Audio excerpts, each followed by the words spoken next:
Et cette audience au palais de Koulouba, le président de la transition a reçu une délégation du Conseil national du patronat du Mali.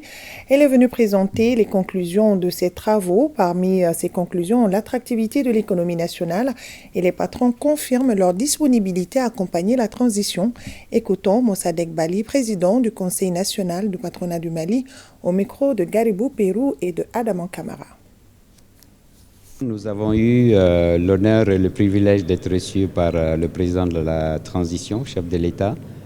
Une délégation du CNPM est venue lui rendre les conclusions des 5 groupes de travail que nous avions mis en place dès notre installation, après les élections patronales du 1er octobre 2022.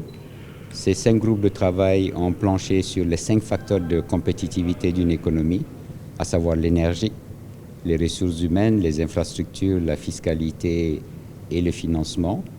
Nous avons fait une synthèse au chef de l'État sur les principales recommandations de ces 5 groupes de travail et nous lui avions confirmé que nous étions disponibles pour son cabinet, ses conseillers, pour organiser des réunions de restitution en profondeur. Comme vous le savez, pour qu'une économie soit attractive, que ça attire non seulement des investisseurs étrangers, mais aussi des investisseurs nationaux, il nous faut de l'énergie, il nous faut des jeunes qui ont la bonne formation. Nous avons des formations qui ne sont pas du tout en adéquation avec les emplois que créent nos entreprises. Il nous faut des infrastructures.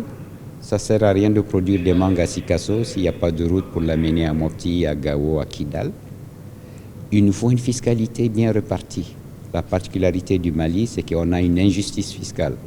10% des entreprises payent 90% des impôts au Mali.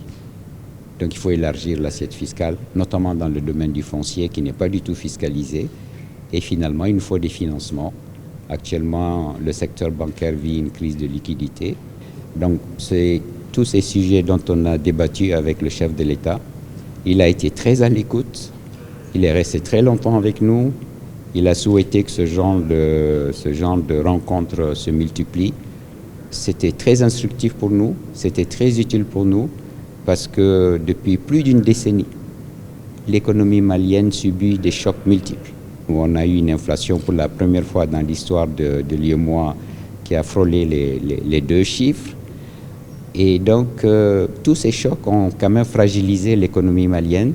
Et il était important pour nous de venir échanger avec le chef de l'État et voir dans quelle mesure nous pouvons vraiment nous atteler à relancer cette économie et à créer les centaines de milliers d'emplois dont notre pays a besoin chaque année, puisque nous avons une population très jeune, 70% de la population malienne a moins de 21 ans, et donc il nous faut créer des emplois.